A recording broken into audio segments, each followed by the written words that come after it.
And you have Hawthorne's introduction begin. I don't care if the Wi-Fi is not safe. Doesn't matter. The introduction with Hawthorne begins 370 something, 373. Gives you a little bit of background. He's a 19th century author.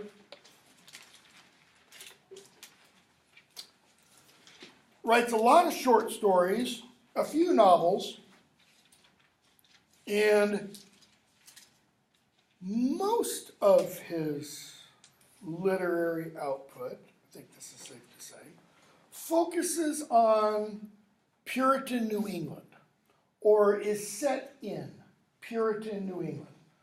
Late 17th century, early 18th century, okay? One of the reasons for that is because of Hawthorne's genealogy. He is traced directly back to the founders of the Massachusetts Bay Colony. He's traced directly back to one of the judges involved in the Salem witch trials. I know this because I'm directly related to Hawthorne and Emerson and several others. And he had a hang-up about that. He dealt with family guilt, let's say, because of what his ancestors did to poor innocent women in the 1670s, 1680s. I don't remember the exact decade of the Salem witch trials. So Puritans figure prominently in his mind and in his writing, and their kind of narrow-minded attitudes on life, I guess, is the way to put it. Now, how many of you have read something by Hawthorne before? High school. You probably had to read what, Scarlet Letter? I read all these and the Scarlet Letter. Okay. His other quote-unquote major novel that's known, other than the Scarlet Letter, is House of Seven Gables. House of Seven Gables is a ghost story. Okay? Pretty good one, too. He's a contemporary of Edgar Allan Poe, who also writes ghost stories. If you're into ghost stories and you've never read it before, tonight's supposed to be pretty stormy. So, around midnight tonight, kill the power, act like it's gone out, light a candle, and read Fall of the House of Usher, especially if it's stormy. It'll scare the socks off you. Poe is that good. Okay? But we're going to read 3 short stories. And notice, we're only reading 3 works of fiction. Okay? Prose fiction. We read 3 plays, but they're longer. They take a lot longer to go through. And a whole bunch of poems. So why am I not giving as much attention to works of fiction as I did to the drama and the poetry? Any guesses? How many of you have read a novel in the last year? Anybody? A couple of you, okay? How many of you have read a novel in the last 5 years? Probably a few of you. How many of you read a play in the last 5 years? Only a couple of you, okay? Most of us, if we read works of prose fiction, novels, okay? Probably every one of you, though, listens to poetry daily. You're just not aware that it's poetry. You come in here, you're wearing your earbuds, and I hear both music and words coming out of those earbuds. Okay? Words set to music, that's poetry. Okay? Songs, it's all poetry. Might be good, might be bad, but it's all poetry. Okay? But we don't tend to read it very much. And because we don't tend to read it very much, we tend to kind of put up all kinds of mental blocks about it. That it's hard, it's not enjoyable, that kind of thing. Whereas stories like this, you get into them, they're relatively easy, etc. So that's why we're only spending a few days on fiction short stories, and then we're going to spend the last, just about a month doing about 2 poems a day. Some of them we probably won't get them all done. Okay, so Hawthorne, Minister's Black Veil. It's written in 1806. And notice he subtitles it a parable. What's a parable? In Western kind of cultural history, Christ. I mean, he walked around and he told a lot of parables. He tells a parable, for example, of the rich man and Lazarus. He tells the parable of the mustard seed. He tells parable of the sower. He tells all kinds of parables. Okay? Those instances in the Gospels, when we have those parables being told, interestingly, after Christ and his disciples leave the crowds, the disciples are always asking him, what did it mean? The story, but they're clueless.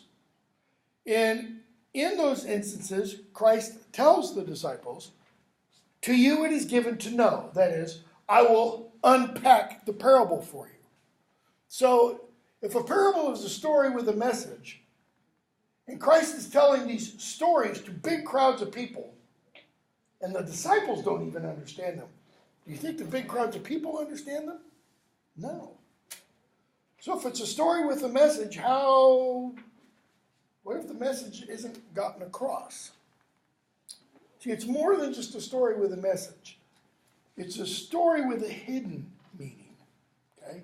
And that hidden meaning has got to be teased out. It's got to be pulled out. In those instances in the Gospels where Christ explains them, he tells the disciples what the meaning is. So we've got to figure out what the meaning is of this story.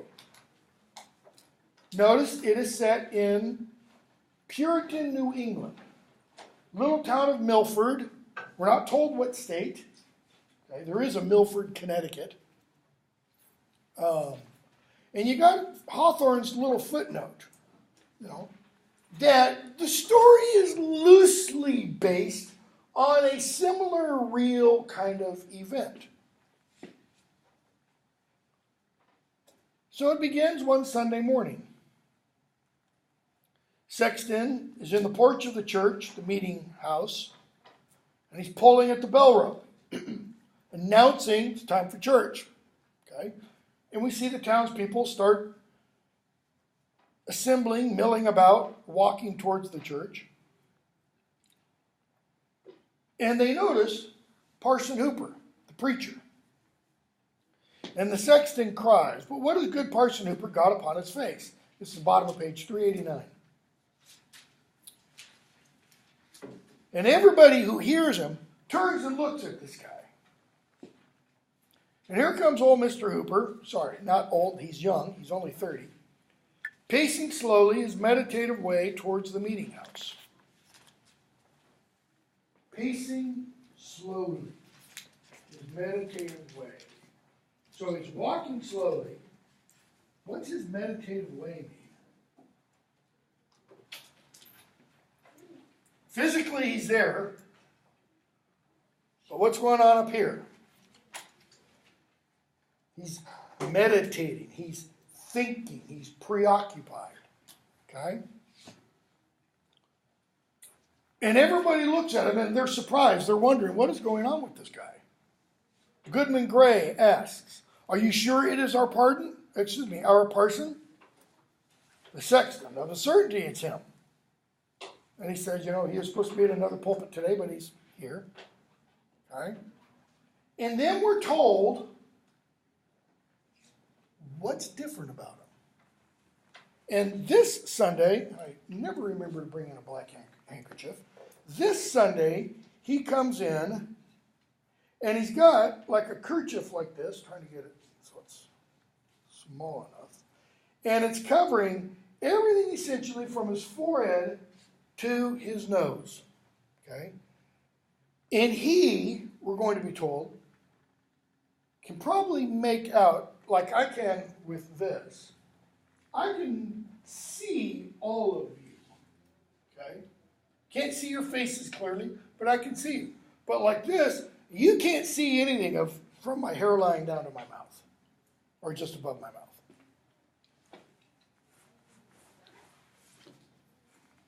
Swathed about his forehead, hanging down over his face, so low as to be shaken by his breath, Mr. Hooper had on a black veil. 2 folds of crepe is what it looks like. Entirely concealed his features, except his mouth and chin. Probably didn't intercept his sight. Farther than to give a darkened aspect to all living and inanimate things. Now, a couple things there. One, we're told this is a parable. So that is, it's symbolic. So if it's symbolic, you have to look for the things that are symbols in it. Well, how about starting with the title? The black veil. Okay? That's a symbol. Take the 2 things individually. The veil is a symbol. The color blackness, or the shade black, is a symbol. That is, all colors can be symbolic. All images can be symbolic. Okay? They can stand for something else, or they can connect you to something else. So we're told by the narrator, he wears this thing, probably didn't block his sight, but probably gave a darkened aspect to all living and inanimate things. That is, as he sees them, everything he sees, this table, this wall, this person, are all now somewhat darkened. Doesn't see them clearly. With this 2 words, gloomy shade. Shade means something that is a little bit in darkness. Gloomy, its original meaning means in darkness or in shadow. So this shadow is what that literally means. Okay?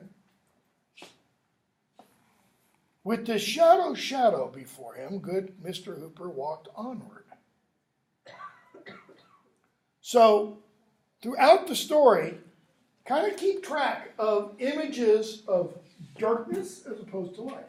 Keep track of images of the veil, because the veil doesn't always mean the same thing. That's the thing about a symbol. A symbol can mean many different things. A sign means only one thing. You know, a circle with a cigarette and a line drawn through the cigarette never means smoking allowed here. It always means no smoking. That's a sign. If it were a symbol, it could mean other things depending upon the context. So, for example, a cross can mean many different things. Okay? So, he comes in plodding along, looking at the ground, customary with abstracted men. That is, his mind is often elsewhere. His parishioners are all just standing there watching him as he comes up. Walks past and he kind of goes on in. The sexton. I can't really feel as if good Mr. Hooper's face was behind that piece of crepe. I can't really feel that his face is really behind there. Why not? I mean, literally, real world. What else would be? An old woman. I don't like it. He's changed himself into something awful. How? By hiding his face. That's it. You know, Halloween's coming up. Little kids, and some not so little, are going to come up to people's houses with their faces hidden. Are people in the houses going to run shrieking away? Ah, they're Mr. No. And I mentioned in my first class, there is an experiment done 25, 30 years ago.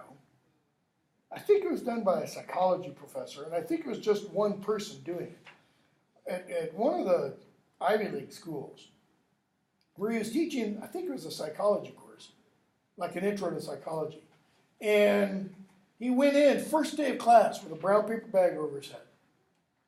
2 eye holes cut so he could see. And every day of the semester, he came in, brown paper bag over his head. So his students never saw his face. And the reason, part of the experiment, if I remember correctly, was he wanted to kind of gauge and chart students' reactions to him beginning the semester to the end of the semester. And, beginning of the semester, they thought, okay, this guy's a nutcase. He's kind of weird. By the end of the semester, they were all totally freaked out by him. Because, I mean, he'd have conferences, and they'd come to his office, and he'd have a brown paper bag over his head. And they're talking to a brown paper, and it was like they felt like there wasn't a person back there. This was a monster, okay?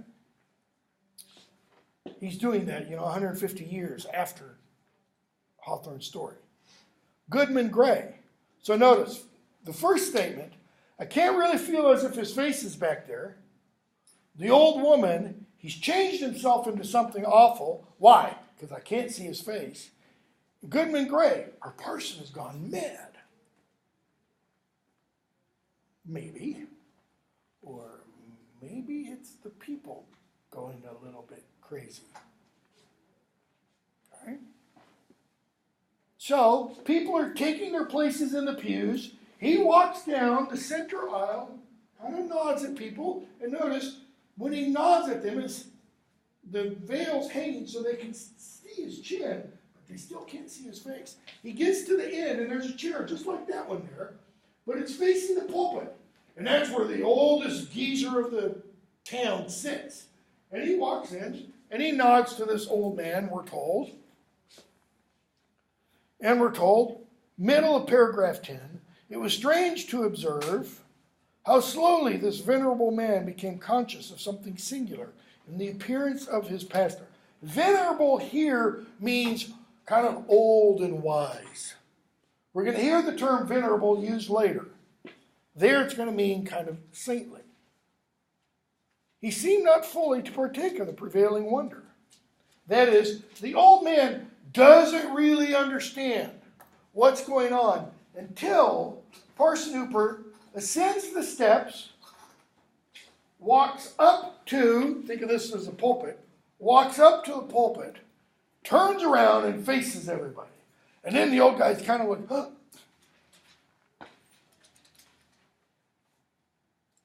Because when he faces everybody, he showed himself in the pulpit face to face with his congregation, except for the black veil. Should have put this up from his first class too. Note the usage of face in the story. Face to face. Okay? There's a biblical allusion there. St. Paul says, after the resurrection, we shall see God face to face. Or people in heaven will see God face to face. They will know him as he knows them. Okay? Except, back to the story, for the black veil. He sees everybody's faces. Yeah, darkened. What do they see? Just the veil. It's face to veil, really. So, that mysterious emblem was never once withdrawn. What is an emblem? Let me back up. What's a mystery? Give me an example of a mystery. Who shot JFK? Well, Lee Harvey Oswald, unless you're a conspiracy theorist, A mystery, literally, is something that cannot be resolved, something that cannot be explained. Okay? Agatha Christie did not write mystery novels. She wrote whodunits. John Grisham does not write mystery novels. He writes whodunits. A mystery is something that is completely inexplicable. So, use the Judeo-Christian tradition. The incarnation of Christ. What is that? What does that refer to? Incarnation. Embodying of what? God. God, creator of everything, omnipotent, omnipresent, in all things, etc., in a 17-inch, 8-pound boy. How do you explain that? Whoosh. Resurrection. Crucifixion you can explain. Why? Because we could do it to anybody in here if we wanted to. Bring in a cross and hammer and nails and go at it. That part's easy. Resurrection. How do you explain that? You can't. I mean, you can say God raised Jesus from, yeah. How? Whoosh. Okay. The Christian Eucharist or communion. This what? Bread, wine, is my body and blood. How? You can try to do what the Catholics did, transubstantiation. It changes. How? You don't explain it. Okay? Those are all mysteries. So, this mysterious emblem. Why is it called mysterious? Here's why. Because in the course of the story, the good parson never tells us what it is. He never tells us what the veil means. We get all kinds of hints. And there are multiple possible meanings. So this mysterious emblem. What's an emblem? There's one. Several of you have them on your clothing. You have them on your shoes. You have them on your phones if you have them. You have them on your computers if you have them. That's going to go on YouTube and freak people out. What's the shaking earthquake? Okay. So what's an emblem? Is it merely a trademarked image? No. An emblem is an image that conveys an idea. What's the idea conveyed by that image? If it's on a piece of clothing. Just do it. Louder? Just do it. Just do it? It's a Nike swoosh, right? Why did Bill Bowerman, and I can't remember the guy who he teamed up with, when they founded Nike back in the 70s, come up with this? Because that was on the original Nikes. And why did they choose the name Nike? Goddess of what? Victory. Goddess of victory. I don't know if there's a goddess of losers. But you wouldn't want to put on athletic apparel, losery. Because nobody's going to want to buy that. Okay? Under Armour. It's the armor you wear beneath the outer, Okay? So, you have emblems that convey ideas. But this is a mysterious, cannot be explained emblem. This veil means something. And it was never once withdrawn. It shook with his measured breath as he gave out the psalm. That is, he opened up and said, the reading from the Psalms is, and he read the psalm. It threw its obscurity between him and the holy page. Okay. What's obscurity? Something that's not clear. So, it falls down between him and the Bible by saying it threw its obscurity between him and the holy page as he read the scriptures. That could indicate it darkened his awareness or understanding of scripture. And while he prayed, the veil lay heavily on his uplifted countenance. Notice, he's not praying like you see in a lot of quote-unquote evangelical churches. Hands clasped, head bowed. He's praying face to heaven. So the veil lies flat on his face.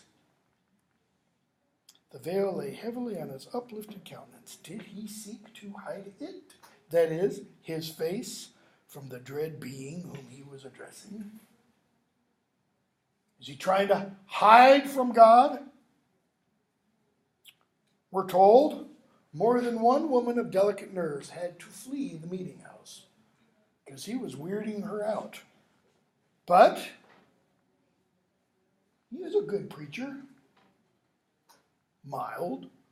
He didn't win people to heaven through fire and brimstone sermons.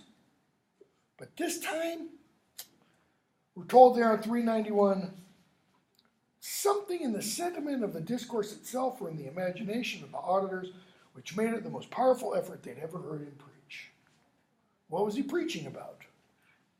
tinged, rather more darkly than usual. Okay, tinged, what does that mean? Darkened. Rather more darkly than usual, with the gentle gloom, that's dark again, of Mr. Hooper's temperament. So this guy's kind of an ordinarily, slightly depressed, melancholic type person. So what's his subject for this sermon? Secret sin. And those sad mysteries which we hide from our nearest and dearest, and would fain conceal from our own consciousness, even forgetting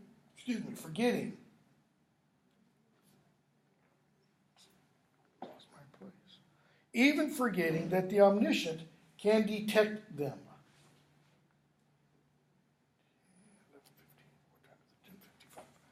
Okay? So he's talking about secret sin. Things that we keep from our nearest and dearest, and would even pretend to try to conceal from God. That God can know everything, but he can't know what I'm doing or thinking. A subtle power was breathed into his words. What kind of power? Each member of the congregation thinks Parson Hooper has kind of like done what? Snuck up behind him and said, "Treasure, I know what you're thinking. Wow. Get out of the gutter, you know." So sensible were the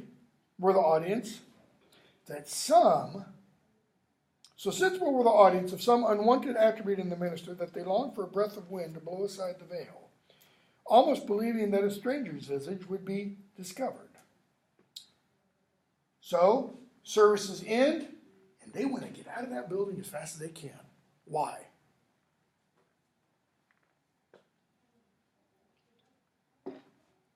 Remember what Hamlet said the purpose of playing is? Acting, drama? Hold the mirror up to nature. Well, that's what he's done with his sermon. Or is it that's what he's done with the black veil? Remember we're told that the black veil probably darkened his perspective on everybody else. Well, what has the black veil done to their perspective of him? It's made it just completely black. Done the exact same thing. It's darkened their perception. Okay? So, they gather in little circles, and what do? What's wrong with crazy Parson Hooper? They start gossiping.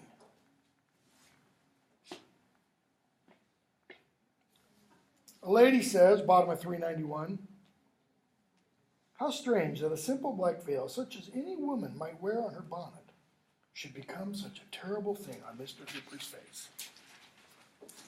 Notice, the veil could be worn entirely appropriately on a woman's bonnet. Wouldn't make anybody second guess at all that individual. But when it's worn on this guy's face, her husband says, top of 392, "Something must surely be amiss with Mr. Hooper's intellects. I think he's going crazy." Why? Why does he say that? Because the strangest part of the affair is the effect of this vagary, that is, this oddity, this variation, even on a sober-minded man like myself. Even I feel it, he's saying. And I'm normally a calm, cold, cool, rational thinker. The black veil, though it covers only our pastor's face, throws its influence over his whole person, makes him ghost-like from head to foot. It's almost like he's dead. Don't you think so? She says, "I do. And I would not be alone with him for the world. I wonder he is not afraid to be alone with himself." Her husband? Men sometimes are. He doesn't mean men, only men. He means humanity. People sometimes are afraid to be alone with themselves. How? To be alone with yourself means nobody else around. It doesn't mean like taking a shower, sitting on a toilet, not that kind of aloneness. Okay. 20th century, many writers, philosophers, said the number one problem confronting humanity was this: a sense of alienation or isolation. Okay? That we individually live in little boxes, and we can never really truly break out of those boxes. Not literal boxes, but kind of walling ourselves in or walling other people out. It's why in the mid-70s, AT&T, or at least I think it's why, AT&T in the mid-70s came up with a slogan: reach out and touch someone.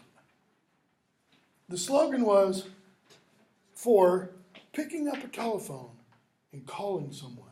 The idea was that you could break down barriers, break down walls through the use of this. I mean, the whole idea behind Zuckerberg coming up, well, he stole it. Coming up with Facebook was what? Facebook is an example. Twitter is an example. Instagram they're all examples of what? Social media. What's supposedly the most important part of that? Social. Social implies together. And yet, I would definitely be one of those that argue, many people do, social media is probably the number one cause today of more people feeling alienated and isolated. Why? Because they think these are their friends. And what happens when your post doesn't get liked? Or all your posts don't get liked? Or you're on Twitter and you don't have a bazillion followers. People take that to mean I am nothing. Okay? That's why she says what she says here. We don't want to be alone. We want to be connected. So, there's an afternoon service on the same day. So you had morning church. The afternoon service is what? It's a funeral. And we see the young lady buried. The clergyman, Parson Hooper, goes over the coffin to take a last farewell of his deceased parishioner. He stoops. The veil hangs straight down. So he's looking at the corpse. And symbolically, the corpse can look at him. And we're told, so that if her eyelids had not been closed forever, the dead maiden might have seen his face. Could Mr. Hooper be fearful of her glance, that he so hastily caught the black veil? So he leans over and then quickly reaches up and pulls the veil to his face.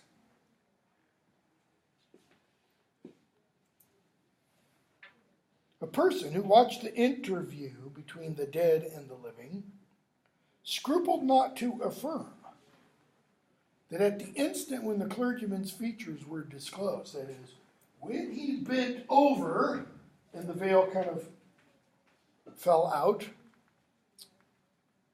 the corpse had slightly shuddered, rustling the shroud and muslin cap, though the countenance retained the composure of death. The body moved. Okay? Dead bodies do move sometimes, especially if they've not been embalmed, because there are gases and such in the body. Who saw this? A superstitious old woman. Well, superstitious old women, they see lots of things that aren't really real. And notice, she, we were told, was not scrupulous to keep quiet. She was scrupulous not to affirm. Okay? That means she walked around. You should have seen what I just saw when the person went to the body moved. So they take the coffin out, and we're told he delivers a prayer, heart dissolving, full of sorrow. The people trembled, though they but darkly understood him. They hear the prayer, but they don't fully understand it. When he prayed that they and himself and all the mortal race might be ready, as he trusted the young maiden had been, for the dreadful hour that should snatch the veil from their faces. Prayed that he hopes she was ready and hopes that they will be ready for when their veils are removed. Well, that's not the same kind of veil he's wearing on his face now. So what's that veil? Life.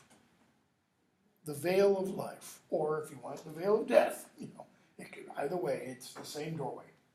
Okay? Notice, they're like, huh? What's he talking about? Because they're focusing on what? The veil on his face. They're like, we don't have faces. We don't have veils on our faces.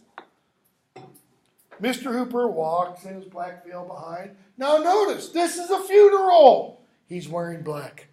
This fits. And one person said to another, why do you look back? I had a fancy that the minister and the maiden's spirit were walking hand in hand. Yeah, so did I, said another. And you can imagine that just kind of, if they had social media, it's on Twitter and spreads. That evening, there's a third service. Okay? What's this one? This is a marriage. Okay? And everybody's thinking, well, surely he won't be wearing the black veil. Because that would just be tacky. That would not bode well. But he shows up with it.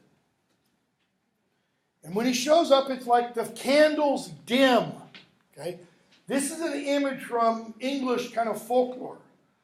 That if you're at a wedding, and there are candles for the wedding, candles would be lighting the church and such, and a gust of wind comes in and blows out a candle or some of the candles, that's an omen. That means this marriage ain't going to last. Okay? So the candles dim, the bridal pair stands up, and we're told, top 393, the bride's cold fingers quivered in the tremulous hand of the bridegroom. Tremulous. The bridegroom's shaking. Her hands are cold, and her death-like paleness caused a whisper that the girl had been buried a couple hours before. Her spirit arose, and she's being remarried. So the good minister raises a glass of wine to them, and in doing so, he sees himself in a mirror. Wishing happiness, first paragraph, top of 393, right in the middle of it.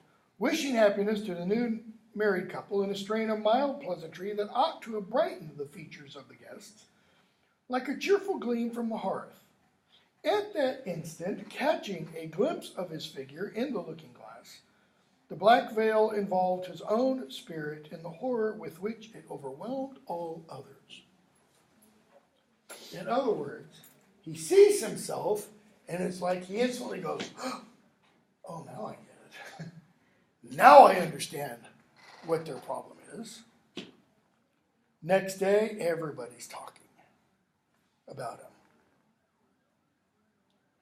Okay? Children are talking about it.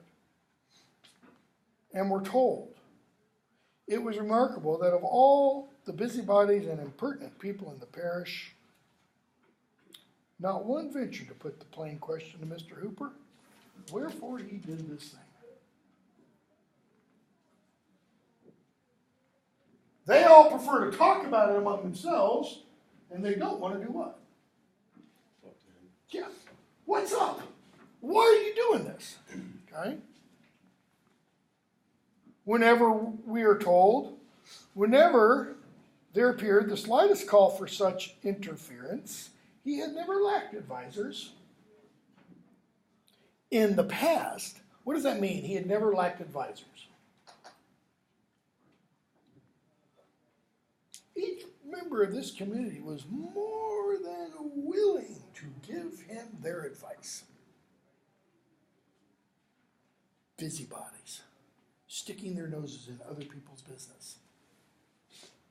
Nor shown himself, he had never lacked advisors, nor shown himself averse to their judgment. Okay? But one person in the village wasn't appalled. Who is it? This is Elizabeth, his fiancée. And she comes to him, page 394, and says, there's nothing terrible in this piece of crepe, except that it hides a face which I'm always glad to look upon. Come, good sir, let the sun shine from behind the cloud.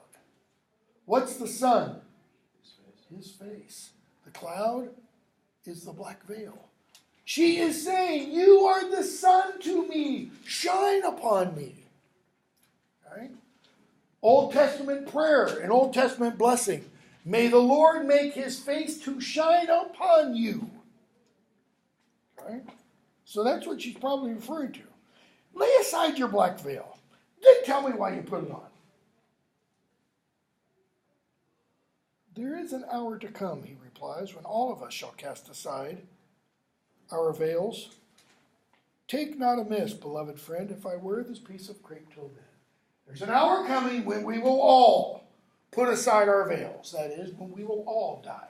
Now, that can mean, the hour can mean our individual deaths, or it can mean Judgment Day. Okay? She says, your words are a mystery too. And others, I don't understand. What are you talking about? What is this hour and this veil? Take away the veil for them at least. That is, okay, if you can't take the veil off your face, at least unveil your words. Shine them, the words, on me. Make them clear. Don't speak in symbolism. And he says, okay, I will. As far as my vow may suffer me. What vow? We don't know. A vow he made to God. Know then, this veil is a type and a symbol. Those are two different things. Okay? A symbol can refer to multiple things. A type points forward always to one thing. A type always points forward to its fulfillment, its perfection. Okay? It's biblical language, typology. So what does he mean, a type? You have all throughout the Old Testament types of Christ. What do I mean by that? These are people who point towards Christ in their very being, in who they are and what they do. Okay? Big one. Big one. Moses. How is Moses a type of Christ? Well, what did Moses do for the children of Israel in Egypt? He set them free. He delivered them. They were in bondage in Egypt. He set them free. How is that a type of Christ? Well, Christ, according to traditional Christian theology, set his followers free from what bondage? Bondage to sin. Set them free, and they will live with him eternally in heaven. Moses led the children of Israel out of Egypt, out of bondage, into where? The promised land, etc. Okay? So you have that type. You have Joshua, another type. You have Samson. Is Samson perfect in everything he does? No. Was Moses perfect in everything he does? No. Okay? It's why they're types. They're not Christ himself, they're pointing to. A type, think of a type as like this. Plato had this idea, almost out, of forms. This world of forms, and then everything that we see around us are copies of those forms. So, according to Plato, there is an ideal or an idea of phone or smartphone. And that idea of smartphone has all the things that every smartphone must have. Or an idea of bottle. It's the perfect bottle. This is a type of bottle, right? Because some others of you have different types of bottles. That one's shaped differently, that one's shaped differently, that one's shaped differently. But they all point to bottleness, okay? He says this veil is a type and symbol. And he has to wear it until he dies. We'll pick up there on Friday. If we have a quiz, I'll email you today or tomorrow and let you know. Read Barn Burning for Friday, because we'll finish this fairly quickly.